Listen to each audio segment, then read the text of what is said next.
Good morning, people of the world, which usually equates to about, a wee handful of people, but that's all good because if a small handful of people keep coming back, that's all you need. As the great Joel Zimmerman, aka, as he said, even if one person gets it, that's still good, even if that one person is just you. You know what I mean? But see, when you drive into McDonald's, it says you can dream big for the wee kiddies, and I'm gonna put this dream in motion. Incidentally, that was quite funny how when they changed that song from the Billy Ocean one, and whoever did it, some girl group, they changed it to Wheels in Motion, or it was a dance hit or something, and they said put these wheels in motion rather than dream, because dream, I suppose, is a bit cliched or a bit whatever, but then obviously now McDonald's has brought it back to dream. So fashions come and go, don't they? If it's, I can dream an angel, and see, it says there, shh, quietly does it. If the camera can just pick that up, shh, quietly does it. I was thinking about when of all the times where I've acted like a maniac in public, been quite loud. I never really thought I would turn into that person, but it happened. I blame Outlaw King, surviving on the toughest movie gig you could ever wish to complete as a movie extra, actor, crew member, anybody. I did 26 days on it. The only person from Dumfries to have lasted the entire thing and done it. I mean, you could argue nobody from Dumfries actually went for it. Well, maybe they did. Dumfries has got a population of 50,000 people, thereabouts, so you must have had a few folk going for it. But yeah, went for that, and had the boot camp failure, and then there's a million different ways I could tell that whole story. It's quite incredible, really. Went from boot camp, because they had a foot soldier boot camp for all the extras to sort of weed out the weaklings and to see who the tough people were. I could literally not even function at that boot camp thing, because I was like standing there with a sword trying to learn how to fight and everything, and I couldn't do it. I just realised the anxiety had taken over and I just was not in the place to be able to do it. So I went away, never thinking that nothing would happen. Nothing more would happen on it. And then lo and behold, a couple of weeks later, I had all these dates, and then I turned up, had a sort of second chance, and turned up and then completed the entire thing as my own personal hero, rallying the troops in the field. Deus vult, God wills it. No one else in the field was doing it properly, so I was like, well, I'll fucking do it properly. So I fucking bravehearted the shit out of it and rallied them all, and that was really quite good. So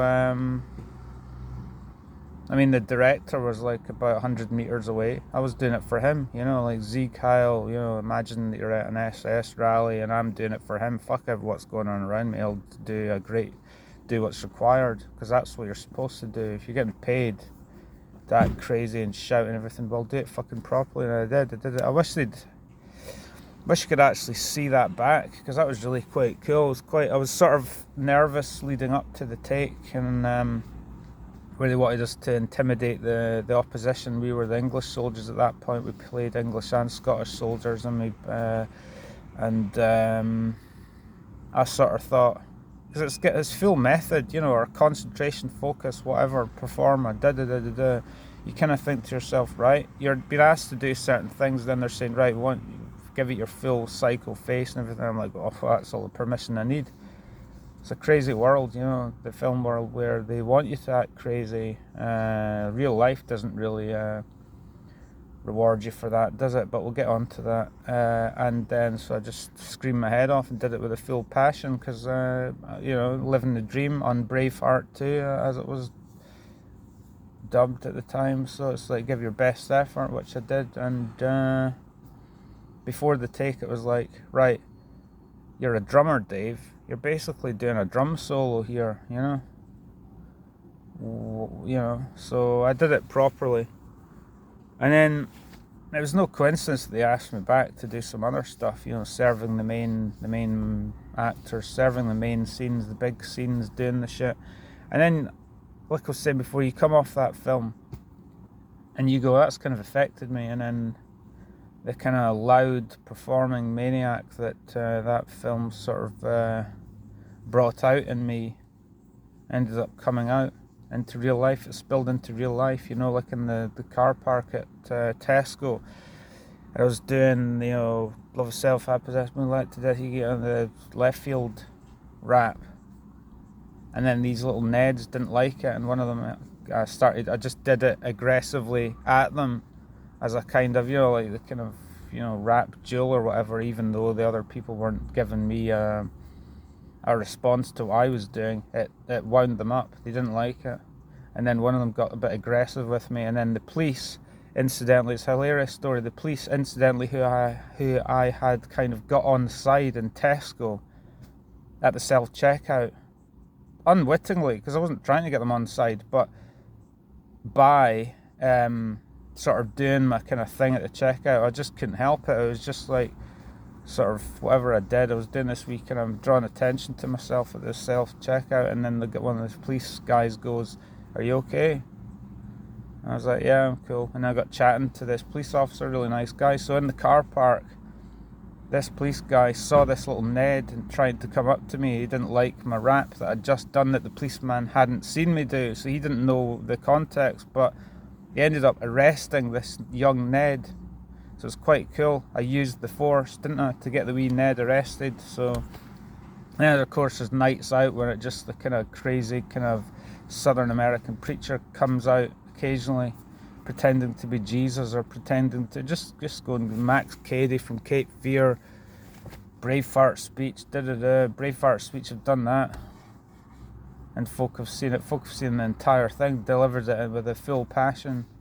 When I was at work and the tradesmen were out, and I was just free, because it's like the work is a big garden, and it's like you're in the nature and you feel free and there's no one around, so you go, well, if you can't appreciate the freedom in this fucking glorious garden, where can you? And I've done it in the car as well. But going back to the real life, what other kind of situations has it spilled into real life? The loudness, yeah, of course, getting cut up on the bike. I've acted like a total maniac occasionally, just when I've been primed for things like that by being triggered by my sister or something, you know, and that's just the final straw, and someone nearly knocks me over, and then I do this big sort of, you know, it spills into real life. There's many kind of situations where that's happened. What was the other occasion? Now, of course, recently I did that. Well, let's just finish. I could say tons of shitloads of stories to do with when I've been noisy and done some quite cool. You're not feeding the birds, are you fucking maniac? Folks say I'm mental, and you're supposed to know feed the birds. But anyway, I did the. You can be loud with no. You can be loud. You can do a lot with a little. You don't have to be loud with your voice. You can be loud by, you know, body language and everything. So I remember recently, this is just when the riding of the marches, or the you know, they have the horses and the parades and stuff. There's a wee week or two where that sort of stuff happens all the time, and they'd set it all out. And my competitive side sort of came in. I was feeling it. It was in there. I was sort of like, well, I'm the fucking show. I am the show. Fuck your horses. I'm the fucking show, you know. So I was out on my bike in my best gear, and I just sort of delivered this, you know, sort of no-handed, whatever the fuck it was, just free thing around the town. I was just kind of like put my hands up in the air and drawn to my attention to myself. Absolutely ridiculous, but I've kind of become. A lot of people probably go, "There's that crazy cyclist," you know. But see, everywhere I go, there's a wee period there where everywhere I went, everyone seemed to be like really nice to me. It's almost like they'd seen it, or they'd known about it. So it was quite cool. It's just like situationist performance art, being loud with your body language. Just kind of, the thing is, it's not contrived. It's like when it's in the air, you just do it because you feel the need to do it, because to uplift the town, not even uplift the town, uplift myself. And it's hard to put into words. It's that ineffable quality. Bracket Stuart Patterson, thanks very much for that compliment. You know, that kind of thing, just like showing off and, you know, spreading the joy. Because I think part of it is because I feel like you look around, you go, everyone's just like zombies, and I'm kind of like, well, I feel like there's more to life than walking around like a zombie. There's got to be some fun and connecting with anyone. Just the free spirit, the PhD in the motivation, the PhD in the free spirit, the PhD in being a loud maniac. I kind of joked in my videos before about like I'm a grade A shouter in the biz. It's kind of like reclaiming your power, taking the power back in it. Some people want to make you out to be a maniac, but it's so crazy, isn't it? On a big multi-million-dollar film set, you get rewarded for having courage and jumping out of your skin and performing and having the focus and developing the kind of control and the focus and the skill to be able to perform some of this kind of stuff.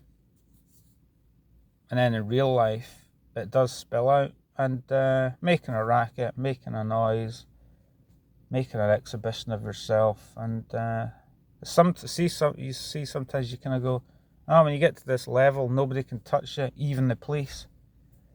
But if you're actually spreading joy and, you know, fun and a bit of love, joy and appreciation for just this fucking life, you know, then it's all good, innit? So making a noise, but I'm not going to do it now, but I've done it many times in the car just on my own, because I can just kind of thought to myself, well, standby maniac, I'm still in the books of some of these people that have given me work already, and surely they've already got rewarded for me for it, so surely there's got to be more.